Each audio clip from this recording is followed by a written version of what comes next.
Tim Ferriss and Entrepreneur Magazine are both wrong when it comes to risk and fear. And in this episode of The Unnatural Leader, I'm going to tell you why.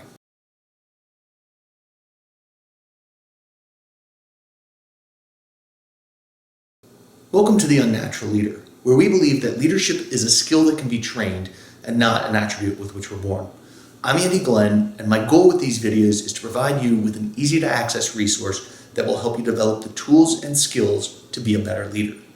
This twin topic of risk and fear seems to be a theme for me this week, whether it is listening to Tim Ferriss's podcast interview with Alex Honnold, whether it's reading Entrepreneur Magazine or Peter Bernstein's Against the Gods, or watching The Big Short.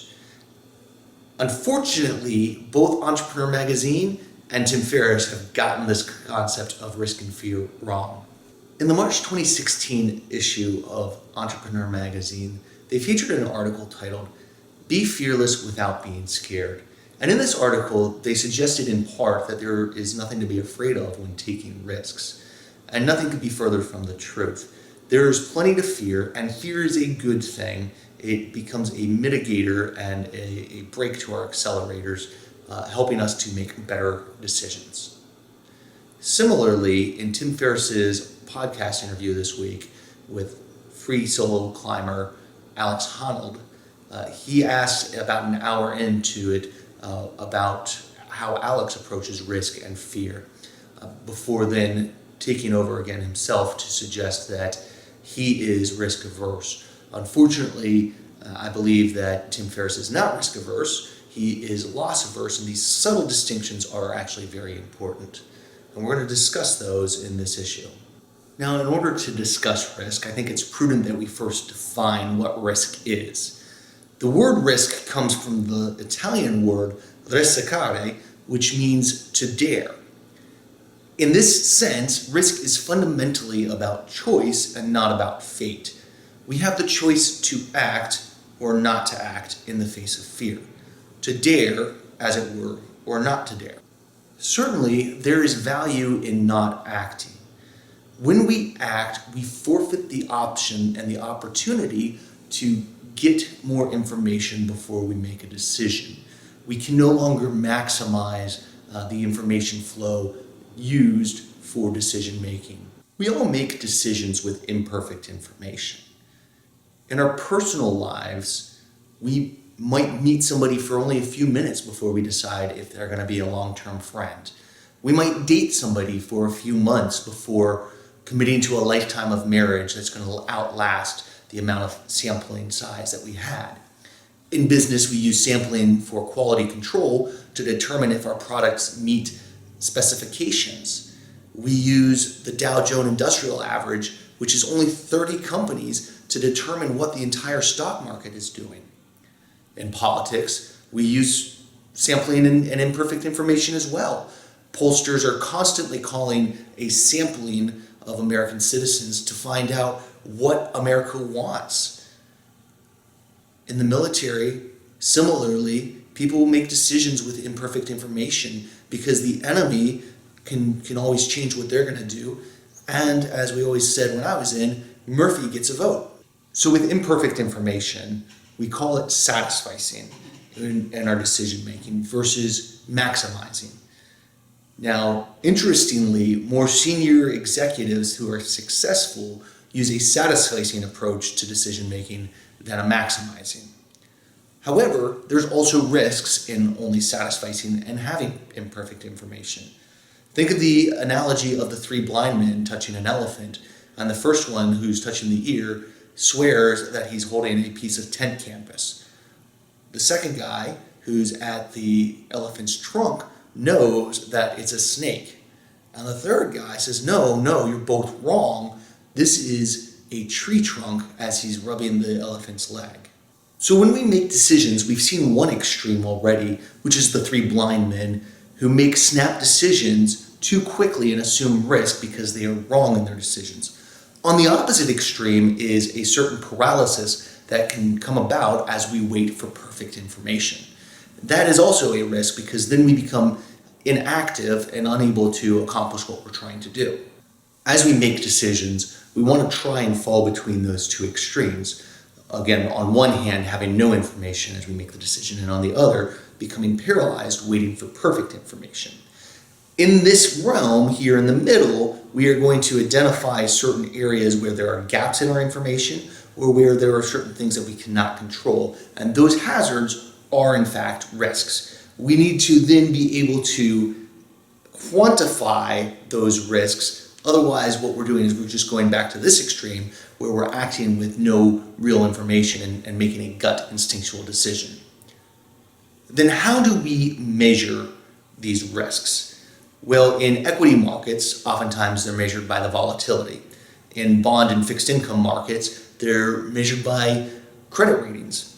In the military, I think has developed a very interesting and useful means of measuring risk, and they quantify it in two variables. The first variable is what is the probability of this risk or hazard happening, and the second is what is the severity of that risk happening if it were to happen. So you might say that something bad is highly probable happening if it happens 80% of the time. In the military context, if every mission that you go out on, 80% of them you have this event happening, somebody stepping on a landmine, becoming engaged with enemy forces, etc., then that becomes highly probable. Similarly, in business, if 9 out of 10 startups fail, well, then that becomes a highly probable result. And then the severity becomes the other axis as we're plotting these and determining what the risk really is. So again, in startups, if 9 out of 10 startups fail, well, that's highly probable. Well, what's the severity? What is actually lost if you're an investor in those startups? What do you lose if you are the founder or working for them? What is lost then? And it might become more severe if you are heavily invested versus if you are less invested and you've spread out some of your investments across multiple startups. In the military context, the most severe is catastrophic mission failure, where you're not able to accomplish your goals and your mission. When we measure risks, we have to be wary of a very, very particular bias, which is that almost universally, the fear of loss is much greater than the hope for gain. Imagine, if you will, that you have all of your money, all of your wealth, and they are gold bricks. And at the bottom of the pile of these bricks, the bricks are so big. And then each level that you go up, the bricks get smaller and smaller until you're at the top, where the bricks are pretty darn small, about the size of a Lego block.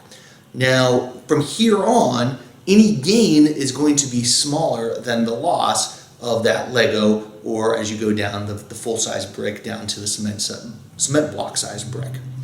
So we are programmed naturally to be loss averse. We don't want to lose. We are more worried about that than about making a little gain. Now, this pans out in a very, very interesting manner as found by Kahneman and Tversky in their prospect theory.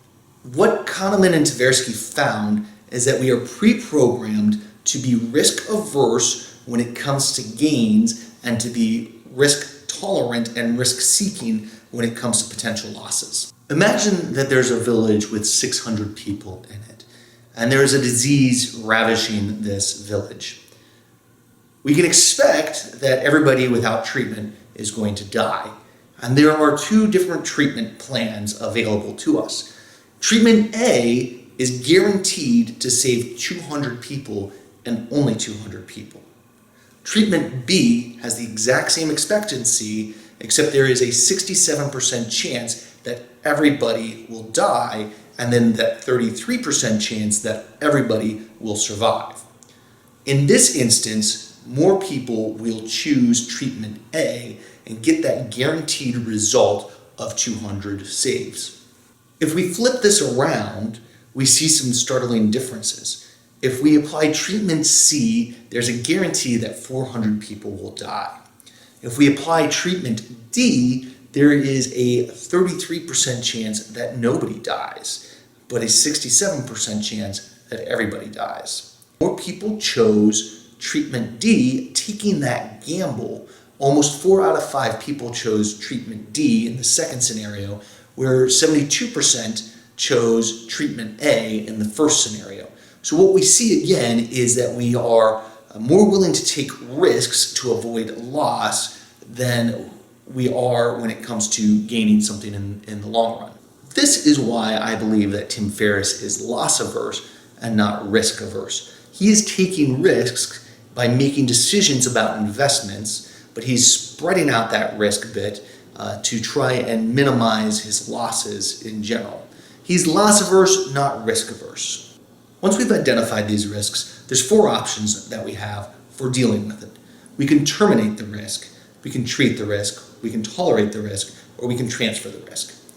If we are going to terminate the risk, that ultimately means that we have to fundamentally change our plan and to eliminate the risk altogether.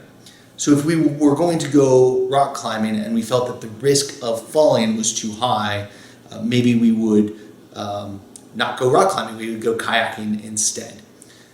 The second option is to treat the risk, and this is the most common thing that we do. In fact, Peter Bernstein tells us that the essence of risk management is maximizing the areas where we have control over the outcome and minimizing those areas where we have no control whatsoever, and the linkage between cause and effect is hidden from us.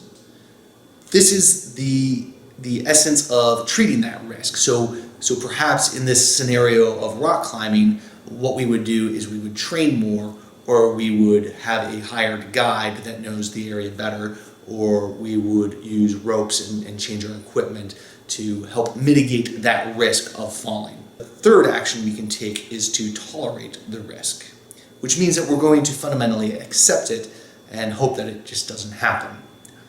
The fourth and final option that we have for dealing with risk is to transfer it to somebody else. Typically, we do this in organizations by going to our boss, outlining the risks and saying, "Boss, I don't feel comfortable with this." And then our boss has the option of saying, "I understand that you're not comfortable with it.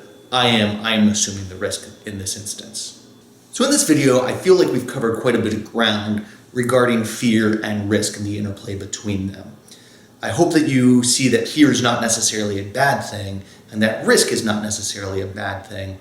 Most of us are not necessarily risk averse. However, most of us are loss averse, including Tim Ferriss.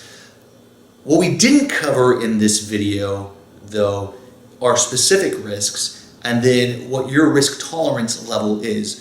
Remember that if 72% of the people in our village scenario chose the sure outcome of 200 people surviving, it means 28% of the people were willing to take a risk and gamble to see if they could get a better outcome. So in future videos, I hope that we can start looking and diving into what our individual risk tolerance levels are, and then some specifics on how do we treat risks based on some broad categories therein. What we did cover, though, included the 4 T's of dealing with risk. Again, those are termination, treatment, the tolerance, or the transference of that risk.